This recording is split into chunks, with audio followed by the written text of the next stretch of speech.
मने नमः।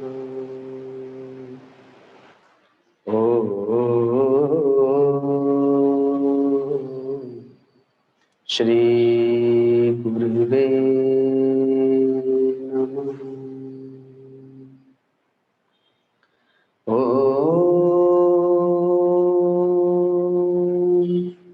श्री गणेशाय नमः।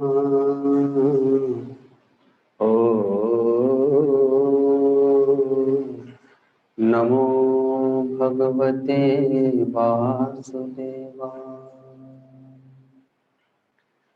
गुरुर्ब्रह्मा गुरुर्विष्णु गुरुर्देवो महेश्वर, गुरुर्साक्षात् परम ब्रह्म तस्मै श्री गुरुवे नमः। अखण्डमण्डलाकारं व्याप्तं येन चराचरं तत्पदं दर्शितं येन तस्मै श्री गुरुवे नमः। ध्यानमूलं गुरुर्मूर्ति, पूजामूलं गुरुर्पदम्, मन्त्रमूलं गुरुर्वाक्यम्, मोक्षमूलं गुरुकृपा। मोक्षमूलं गुरुर्कृपा। एक संकीर्तन करेंगे। सीताराम राम राम सीता राम राम राम सीताराम राम राम सीता राम राम राम सीताराम राम राम सीता राम राम राम सीता राम राम राम सीता राम राम राम सीता राम राम राम सीता राम राम राम सीता राम राम राम सीता राम राम राम। सिय राम मय सब जग जानी, करऊं प्रणाम जोरी जुग पानी। सिय राम मय सब जग जानी, करऊं प्रणाम जोरी जुग पानी। सीता राम राम राम सीता राम राम राम सीता राम राम राम सीता राम राम राम सीता राम राम राम सीता राम राम राम सीता राम राम राम सीता राम राम राम सीता राम राम राम सीता राम राम राम सीता राम राम राम सीता राम राम राम। हरि व्यापक सर्वत्र समाना, प्रेम ते प्रकट होहि में जाना। हरि व्यापक सर्वत्र बत समाना, प्रेम ते प्रकट होहि में जाना। सीता राम राम राम सीता राम राम राम सीता राम राम राम सीता राम राम राम सीता राम राम राम सीता राम राम राम सीता राम राम राम सीता राम राम राम सीता राम राम राम सीता राम राम राम सीता राम राम राम सीता राम राम राम सीता राम राम राम सीता राम राम राम। बोलिए सदगुरुदेव भगवान की, परम गुरुदेव महाराज की, सत्य सनातन धर्म की, गौ माता की, श्री गंगा मैया की, सब संतों की, सब भक्तों की, श्री आनंदेश्वर महादेव की, यज्ञ नारायण भगवान की। ओम नमः पार्वती पते हर हर महादेव।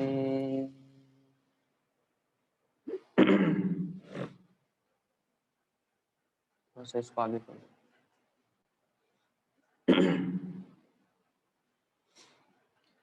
जिस प्रकार प्रतिदिन हम स्नान करते हैं, शरीर को साफ रखते हैं, वस्त्रों को रोज धो करके पहनते हैं, घर में रोज साफ सफाई करते हैं, अपने बर्तनों को भी साफ रखते हैं, तो वैसे ही जो भजन है, सत्संग है, वो मन के लिए साबुन सोडा है। वो मन को साफ करने के लिए, मानो मन रूपी दर्पण को साफ करने के लिए जल का काम करता है। वह मन रूपी बर्तन को साफ करने के लिए साबुन सर्फ का काम करता है। जहां गीता जी में भगवान इस शरीर को कहीं वस्त्र की उपमा देते हैं, तो कभी 9 दरवाजे वाले मंदिर की उपमा देते हैं, मकान की उपमा देते हैं, तो कहीं पर खेत की उपमा देते हैं, और 15वें अध्याय में वृक्ष की उपमा देते हैं, ये वृक्ष के समान है। तो वैसे ही मन के लिए भी है।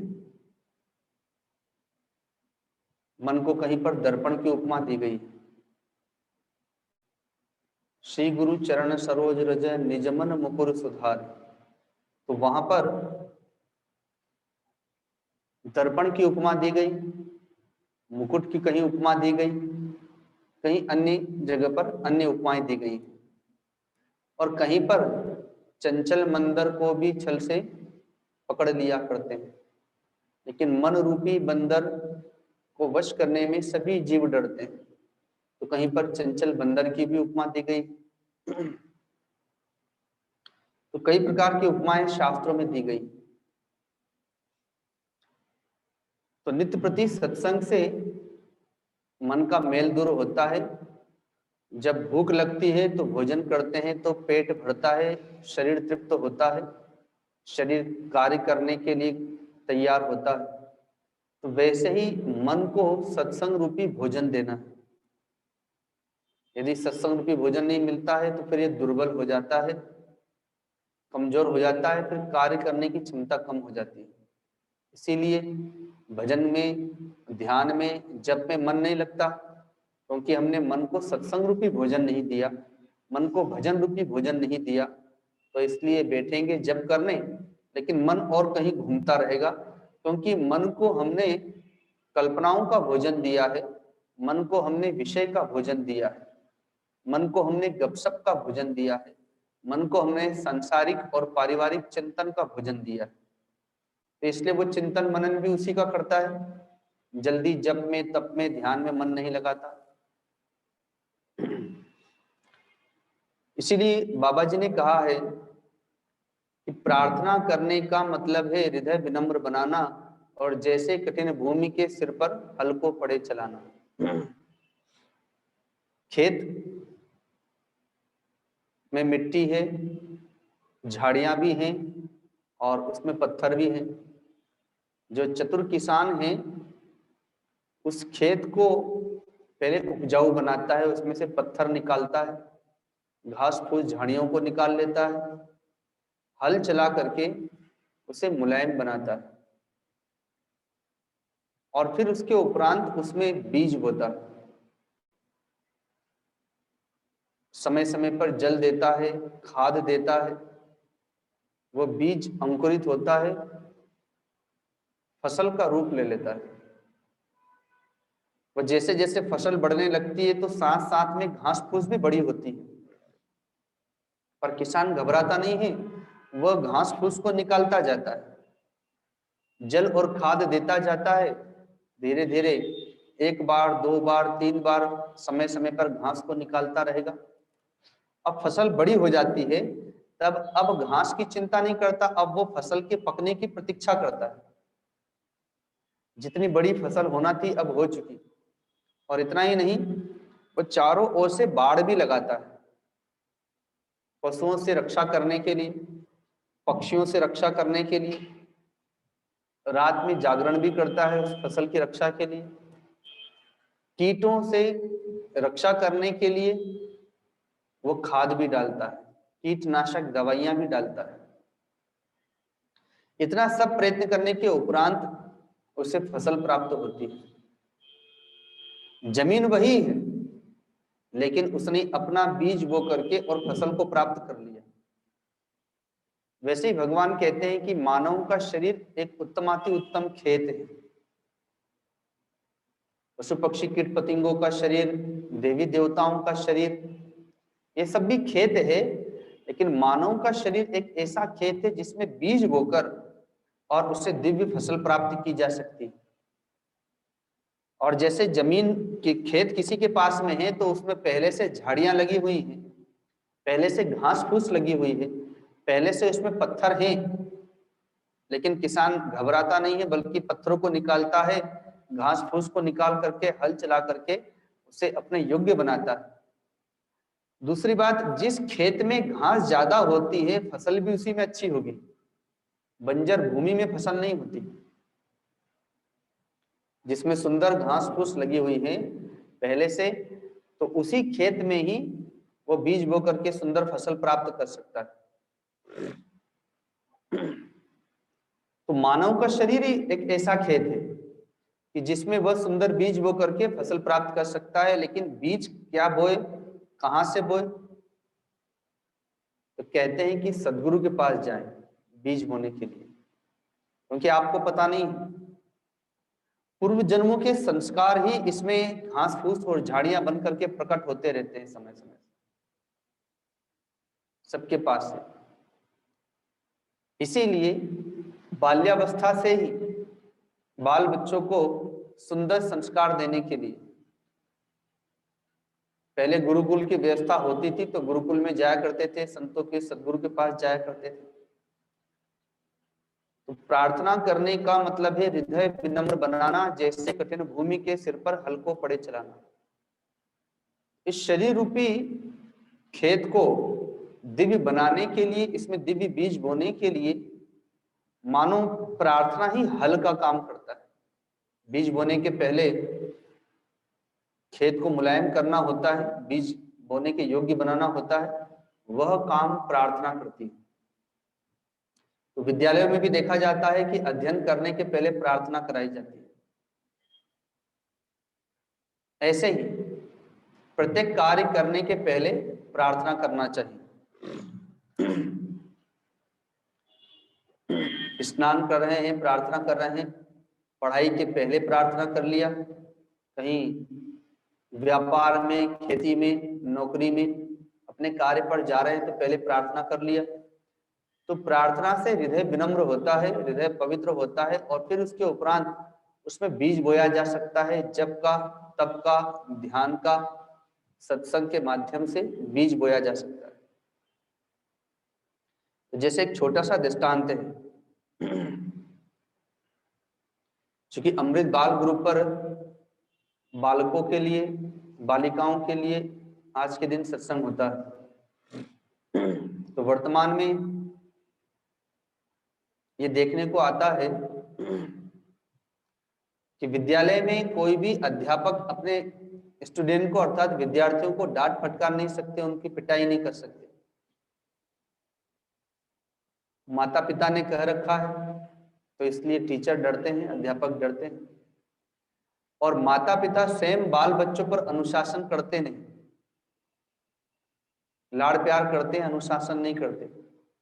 परिणाम यह होता है कि बच्चे धीरे धीरे बड़े होते होते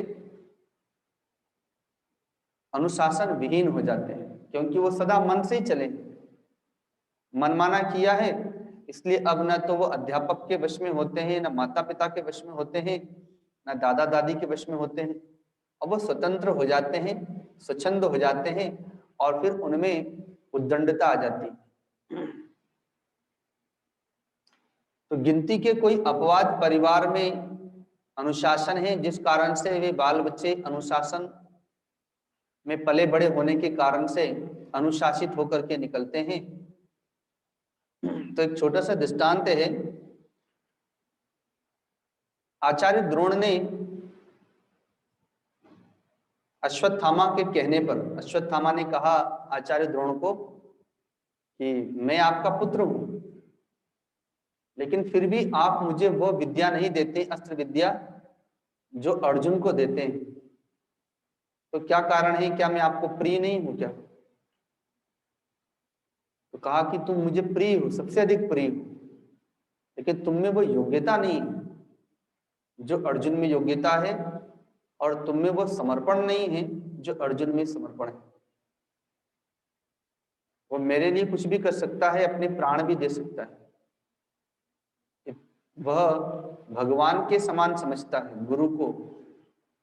तो इसलिए जैसा समर्पण है, तो इसलिए उसके पास में वैसी विद्या प्रकट हो जाती है मेरे पास से। तो उन्होंने परीक्षाएं ली।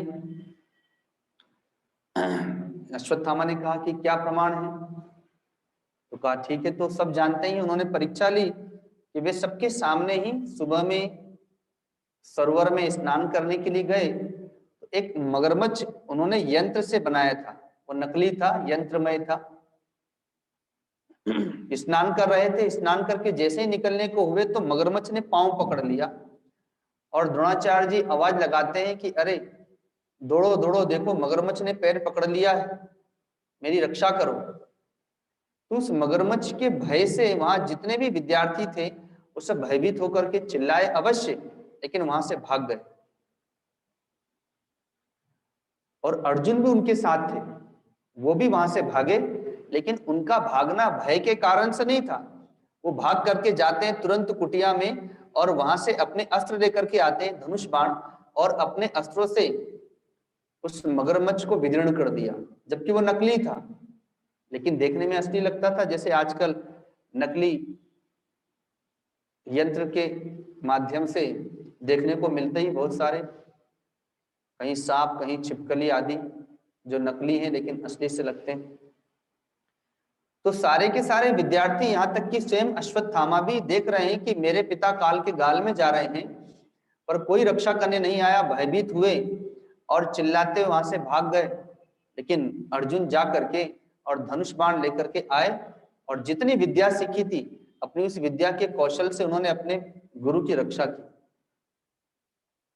तो बाद में गुरु ने बताया कि ये तो मैंने परीक्षा ली थी। तब अश्वत्थामा की आंखें खुल गई कि हाँ, गुरुदेव ठीक ही कहते हैं, पिताश्री ठीक कहते हैं।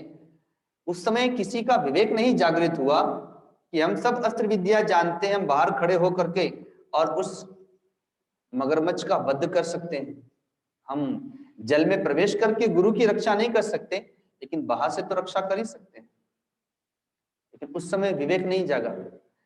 जब भय हावी हो गया तो विवेक वहां पर कुंठित हो गया, लेकिन समर्पण में विवेक कुंठित नहीं होता है। अब वो समर्पण भगवान के प्रति हो, वह समर्पण सदगुरु के प्रति हो, वह समर्पण माता पिता के प्रति हो, दादा दादी के प्रति हो, तो वहां पर विवेक कुंठित नहीं होगा, बल्कि वहां विवेक जागृत हो जाएगा और जैसा कार्य होना चाहिए वैसा कार्य वहां पर होगा। तो आचार्य द्रोण ने अश्वत्थामा को कहा कि तुमने देखा कि अर्जुन मेरे प्रति कितना समर्पित है। अगर अस्त्र विद्या के माध्यम से वो रक्षा नहीं भी कर पाता, वो जल में कूद जाता वो, और मेरी रक्षा करने के लिए वो अपने प्राण दांव पर लगा देता। अर्थात वो प्रयत्न करता कि मगरमच्छ मेरा पांव पकड़ ले, मेरा वध कर दे, लेकिन मेरे गुरु जी को छोड़ दे। ऐसा इसका समर्पण। तो इसलिए अब इसके लिए मेरे पास विद्या क्यों नहीं प्रकट होगी। दूसरा, अब इसकी कुशलता देखो, समर्पण के साथ में इसमें जो विवेक है, इसकी कुशलता उसे देखो। वो बोले खड़े होकर पीछे सुनेगा, नींद आ रही दोनों को। एक दिन आचार्य द्रोण ने दूसरी परीक्षा ली, एक वृक्ष पर यंत्र लगा दिया, अर्थात एक पक्षी रूपी यंत्र लगाया। सारे विद्यार्थियों को बुलाया, जिसमें अश्वत्थामा भी है। सबको कहा कि अपने धनुष बाण लेकर के आना, और सबसे कहा कि सब निशाना साधो, जिसको आज्ञा मिलेगी बाण वही चलाएगा।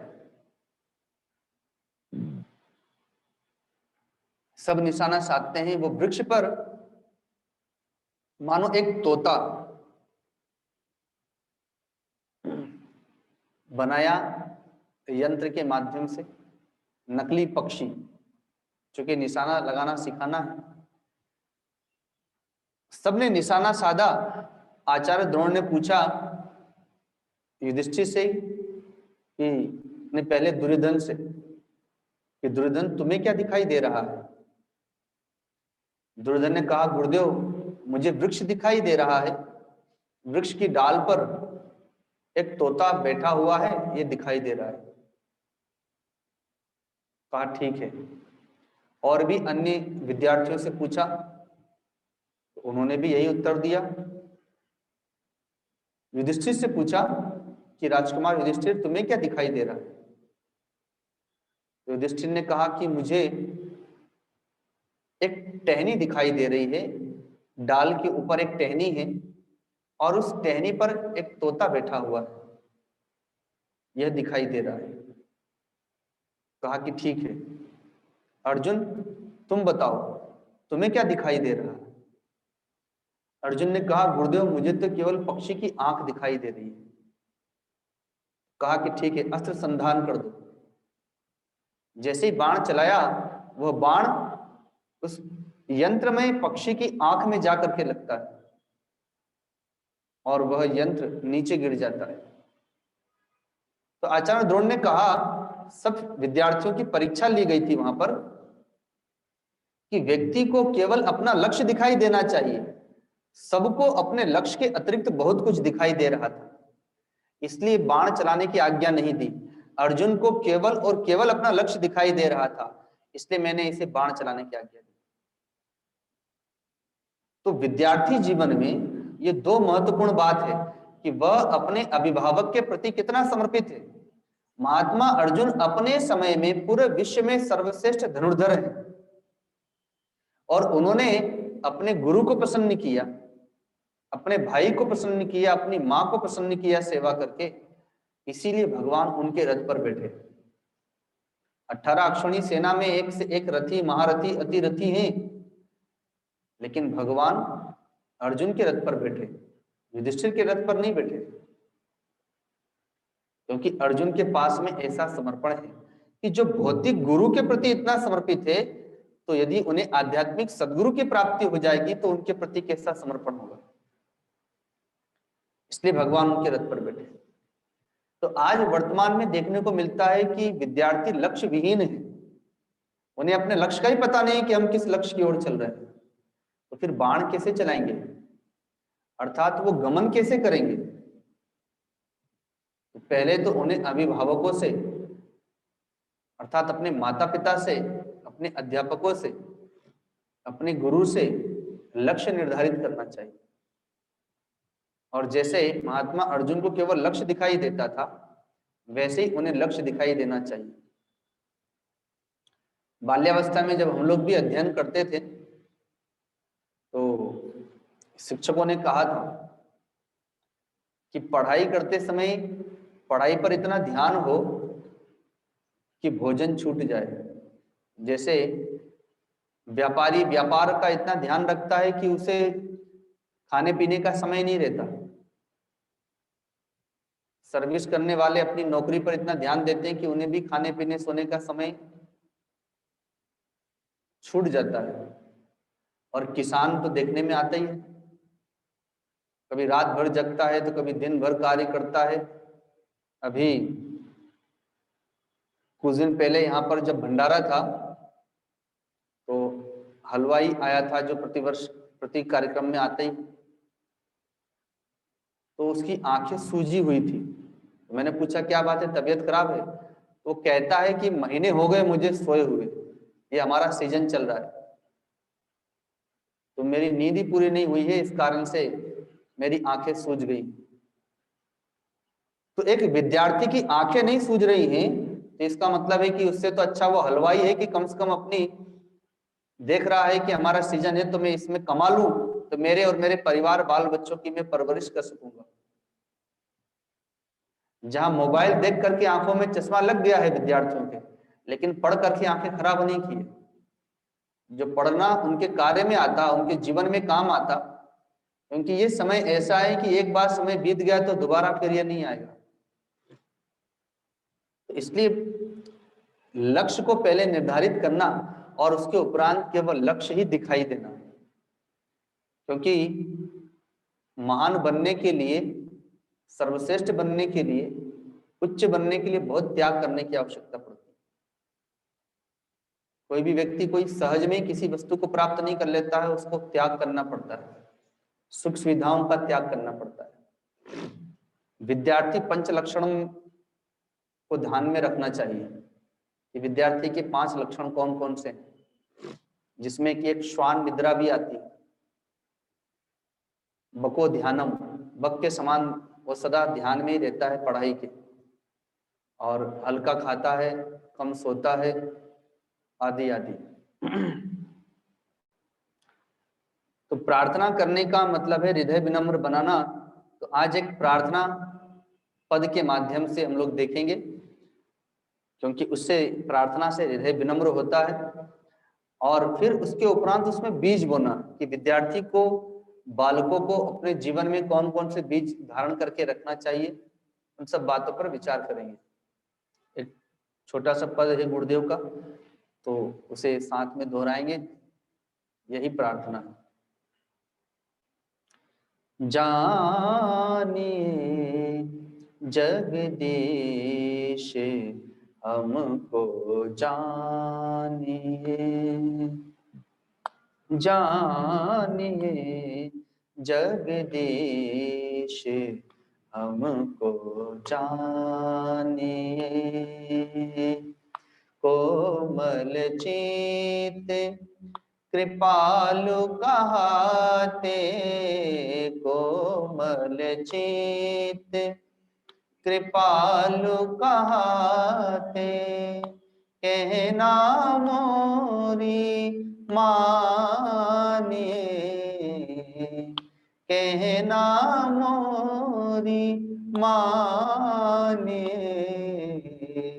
जानिए जगदीश हमको जानिए, जानिए जगदीश हमको जानिए,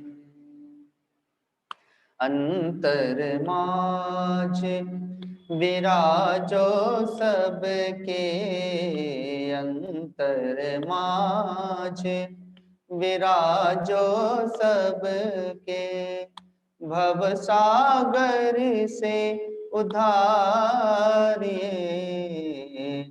भव सागर से उधारिए, जानिए जगदीश हमको जानिए, जानिए जगदीश हमको जानिए।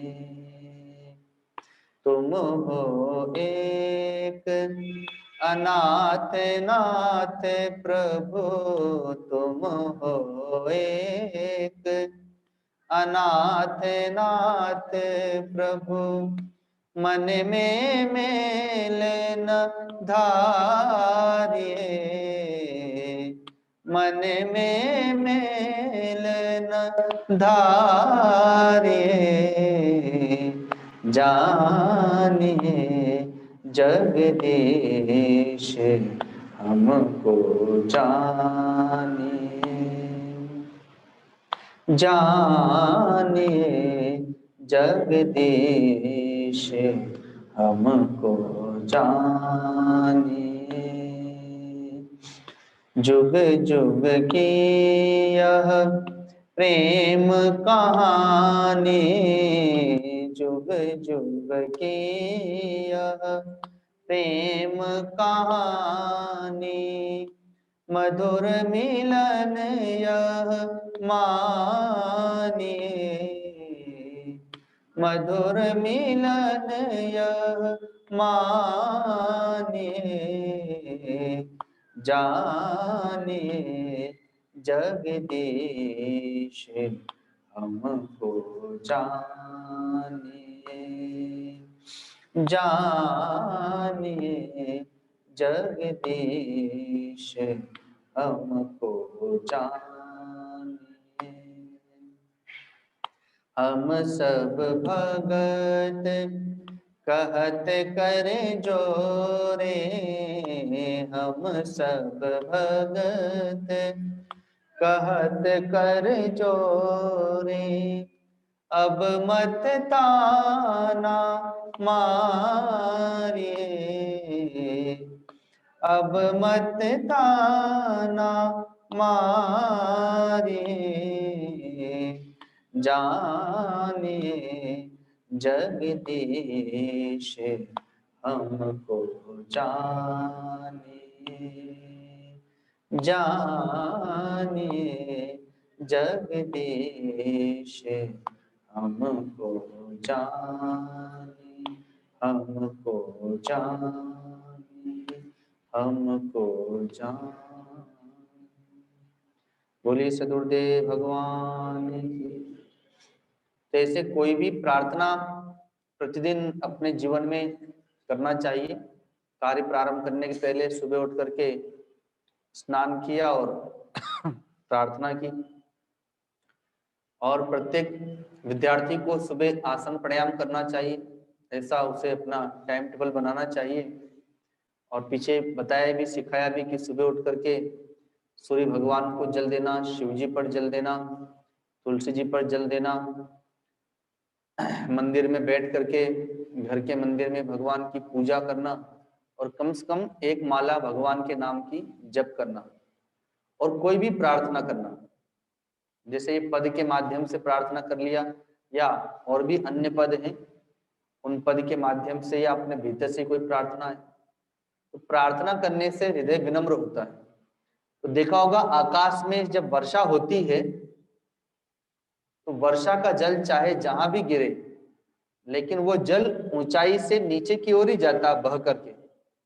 जहां पर गहराई होगी, गड्ढा होगा, वो जल वहीं पर इकट्ठा होगा।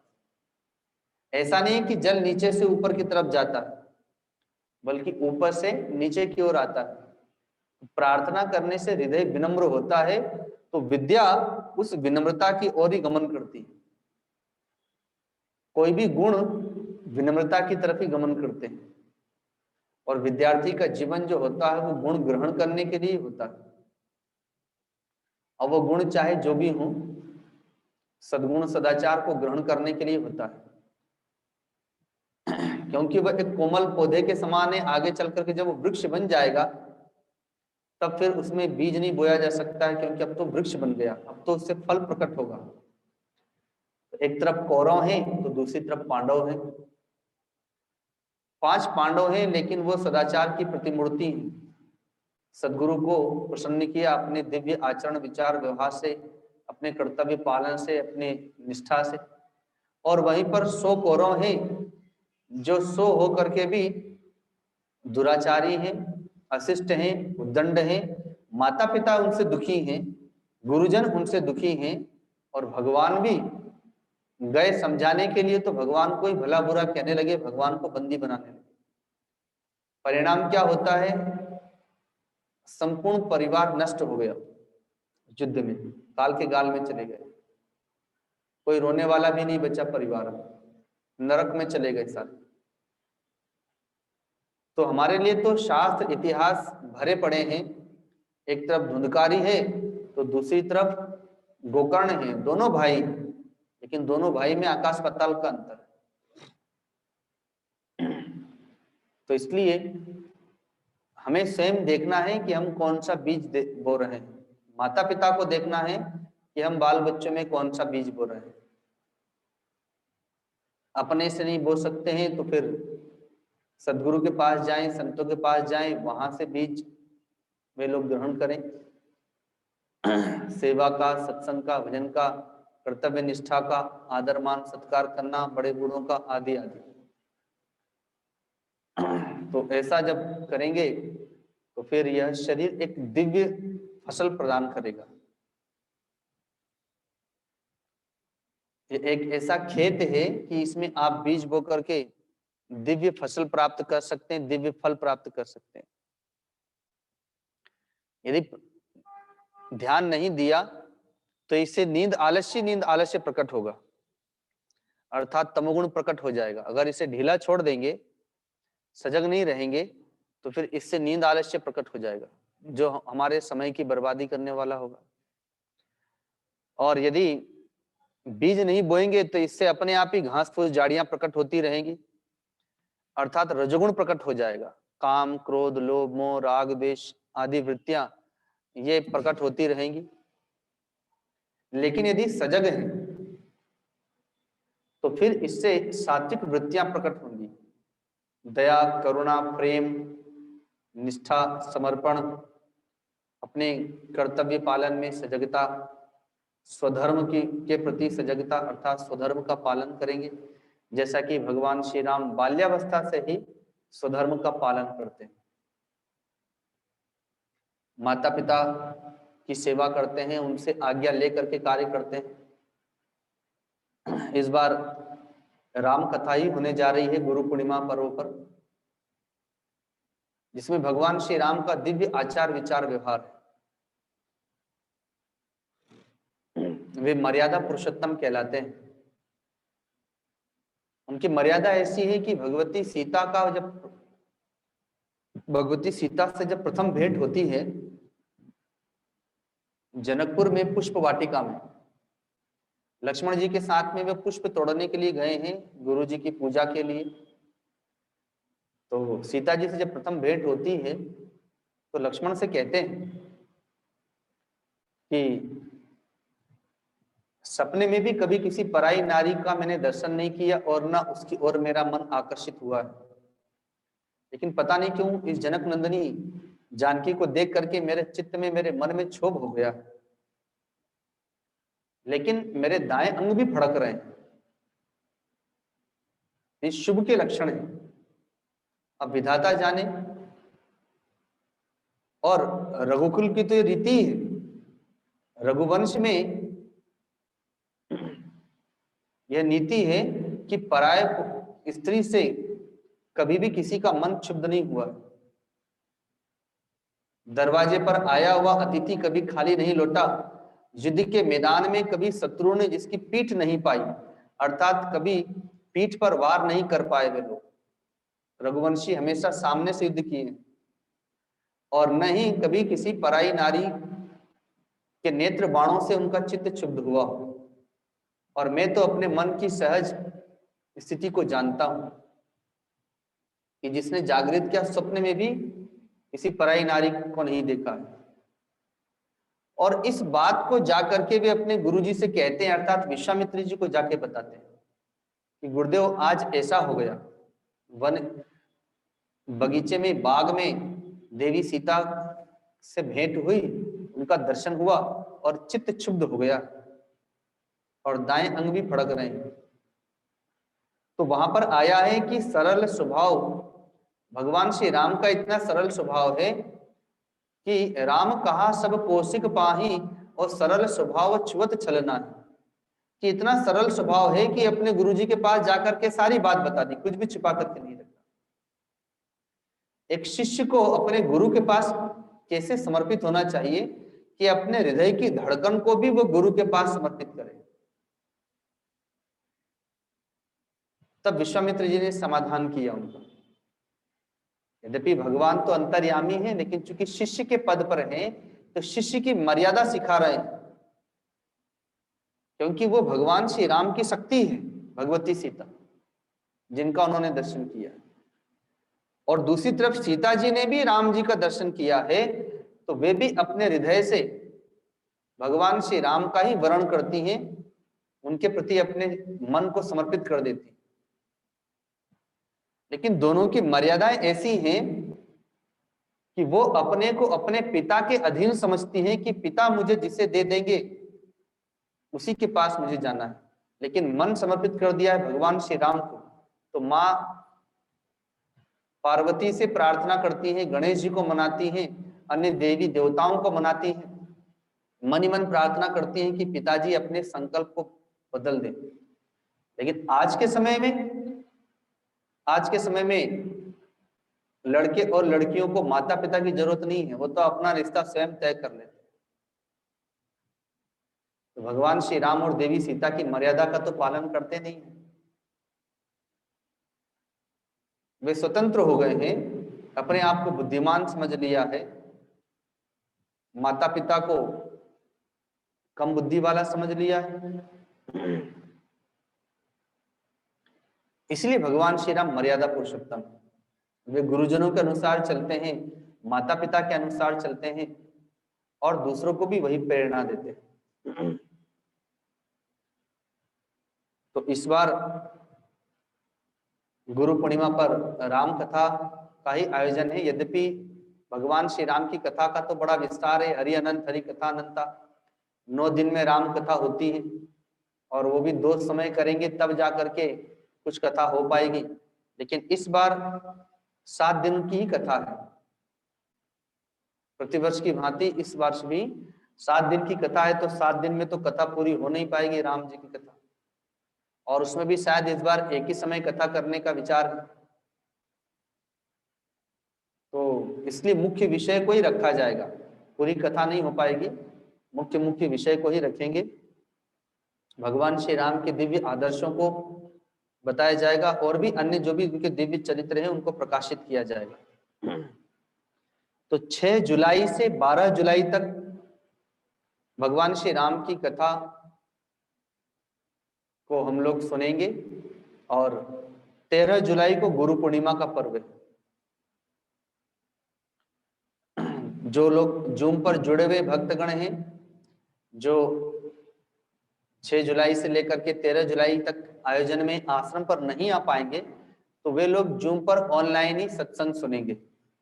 उन्हें समय बता दिया जाएगा कि कब से कब कथा का समय रहेगा और गुरु पूजा का समय रहेगा, तथा जो भक्तगण आश्रम में आने वाले हैं तो वे कब आने वाले हैं, कितनी संख्या में आने वाले हैं, अर्थात कितने लोग आने वाले हैं, वे अपनी अपनी जानकारी ग्रुप पर भेज देंगे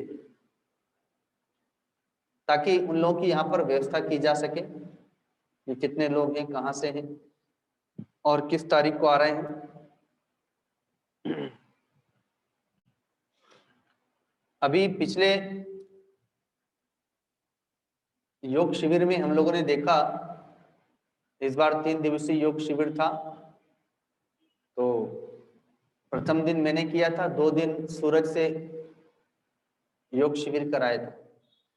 तो जो योग के प्रति, आसन प्राणायाम ध्यान के प्रति निष्ठा रखते हैं, यदि वे लोग प्रतिदिन आसन प्राणायाम ध्यान सीखना चाहते हैं, करना चाहते हैं, तो वे लोग जानकारी देंगे ताकि उनके लिए सूरज उन्हें रोज सिखा सकेगा।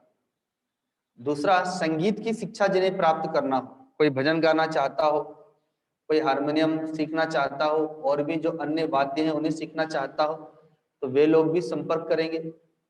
कोई गीता जी सीखना चाहता हो तो अभी ग्रुप पर प्रतिदिन वाराणसी से प्रियंका, जो गुरुदेव की प्रिय बालिका है और उसे गीता जी के 18 अध्याय कंठस्थ है और उसने कई बार गुरुदेव के ग्रंथों का अध्ययन किया है, उसे प्रवचन करने की कला भी आती है। तो यदि कोई गीता जी सीखना चाहता हो तो वह भी संपर्क करें। उसके लिए प्रियंका उन्हें गीता जी सिखा सकती हैं ऑनलाइन। और आगे गुरु पूर्णिमा के उपरांत, क्योंकि अभी तो गुरु पूर्णिमा की तैयारी में लग जाएंगे, तो गुरु पूर्णिमा के उपरांत हम लोग पुनः संगीत शिविर लगा सकते हैं, योग शिविर लगा सकते हैं बाल बच्चों के लिए, और गीता जी का शिविर भी लगा सकते हैं। तो आगे चल करके ऐसा हम लोग नया आयोजन लेकर के आएंगे। तथा चित्रकारी भी बाल बच्चों को सिखाई जा सकती है, तो उसके लिए भी तैयार किया जाएगा। धनबाद से प्रिया खेतान, जो एक अच्छी कलाकार है, चित्रकारी करती है, तो बच्चों को वह ऑनलाइन सिखा सकती है। तो अब वो सारे आयोजन गुरु पूर्णिमा के उपरांत ही होंगे, क्योंकि अभी तो सारा ध्यान केंद्रित होगा गुरु पूर्णिमा के कार्यक्रम पर, राम कथा पर। उसके उपरांत हम लोग इन अन्य शिविरों को कर सकते हैं। तो जो भी भक्तगण गुरु पूर्णिमा के इस परम पावन पर्व पर आना चाहेंगे तो वे लोग जानकारी दे देंगे कि कब आना है, कितने लोग हैं और किस तारीख को आ रहे हैं। और जो लोग नहीं आ पाएंगे तो वे लोग जूम पर ही कथा श्रवण करेंगे, जिसकी जानकारी उन्हें व्हाट्सएप ग्रुप पर प्राप्त होती रहेगी। तो आज बाल बच्चों के लिए, बाल गोपालों के लिए जो प्रार्थना बताई, भजन के माध्यम से करें, चाहे बैठ करके ऐसे ही प्रार्थना करें, लेकिन प्रतिदिन प्रार्थना करना चाहिए, अपने दोष को समर्पित करना चाहिए, अपनी त्रुटियों को दूर करने का प्रयत्न करना चाहिए, और अपने कर्तव्य कर्म को समझना, अपने स्वधर्म को समझना और फिर उसे अपनाना चाहिए। तो तथा अपने लक्ष्य को निर्धारित करना चाहिए और चित्त की एकाग्रता ऐसी हो कि केवल लक्ष्य ही दिखाई दे और उसी की ओर वो गमन करता जाए। कि जैसे कोई परमात्मा को लक्ष्य बना करके भक्त साधक केवल परमात्मा के लिए जीवन जीता है, परमात्मा की प्राप्ति के लिए, तो वैसे ही विद्यार्थी को होना चाहिए। जैसे एक सद्गृहस्थ अपने बाल बच्चों के लिए जीवन जीता है, क्योंकि उसके जीवन का वही लक्ष्य है, वो अपने परिवार के लिए, अपने बाल बच्चों के लिए जीवन जीता है, उसके लिए चाहे जो करने को तैयार हो। झूठ बोलता है, छल कपट करता है, चोरी करता है, व्यापार में, सर्विस में, खेती में छल कपट करता है। क्यों? क्योंकि परिवार को का पालन पोषण करना है। वैसे ही विद्यार्थी को अपने लक्ष्य पर लगे रहना है। तो अब यहीं पर अपनी वाणी को विराम देते हैं। आगे जो कार्यक्रम होंगे उनकी रूपरेखा और अन्य जानकारियां ग्रुप पर प्राप्त हो जाएंगी। बोले सदगुरुदेव भगवान की, परम गुरुदेव महाराज की, सत्य सनातन धर्म की, गौ माता की, श्री गंगा मैया की, आनंदेश्वर महादेव की, यज्ञ नारायण भगवान की।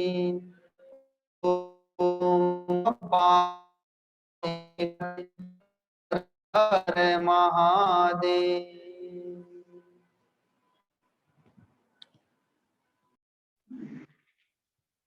आपसे प्रणाम करती हूँ।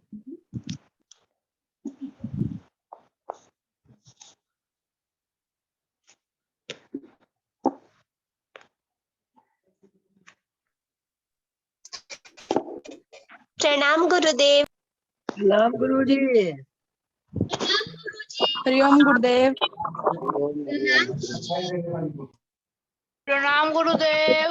हरिओम हरिओम। गुरुदेव प्रणाम गुरुदेव। हरिओम गुरुदेव। प्रणाम गुरुजी। प्रणाम बाबा। गुरुजी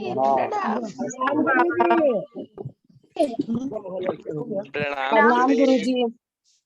प्रणाम गुरुजी। प्रणाम गुरुजी। प्रणाम गुरुजी।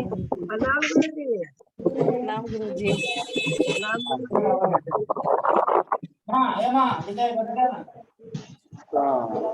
प्रणाम गुरुदेव। प्रणाम गुरुजी। कहाँ देख देख के अंदर देख देख देखा। प्रणाम गुरुजी। देख के अंदर है देख के अंदर देख देख लिया देख के अंदर है। प्रणाम गुरुदेव प्रणाम। तो चलती देख दे इसको। प्रणाम गुरुदेव। नाम गुरुदेव। नाम गुरुदेव। प्रणाम गुरुदेव।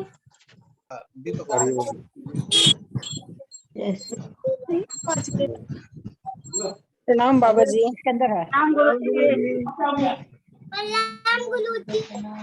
क्या इसके अंदर क्या। प्रणाम गुरुदेव। उधर है। तो सुई देगा तुम देख रही वहां पर सुई देगा तुम देगा सुई। कौन है माँ ये। गुरुजी तुम जाते हैं गुरुजी ना अल्लाह नहीं उसको लगा है। उसी में तो है सर ऐसा उसी में है। हम कल गाले हैं अपने हाथ से। प्रणाम गुरुजी। प्रणाम गुरुजी। ये जगह प्रणाम गुरुदेव। नारा लगाए। प्रणाम गुरुजी। आए सब मिलकर सदगुरुदेव भगवान का जयकारा लगाए। बोले गुरुदेव भगवान की जय।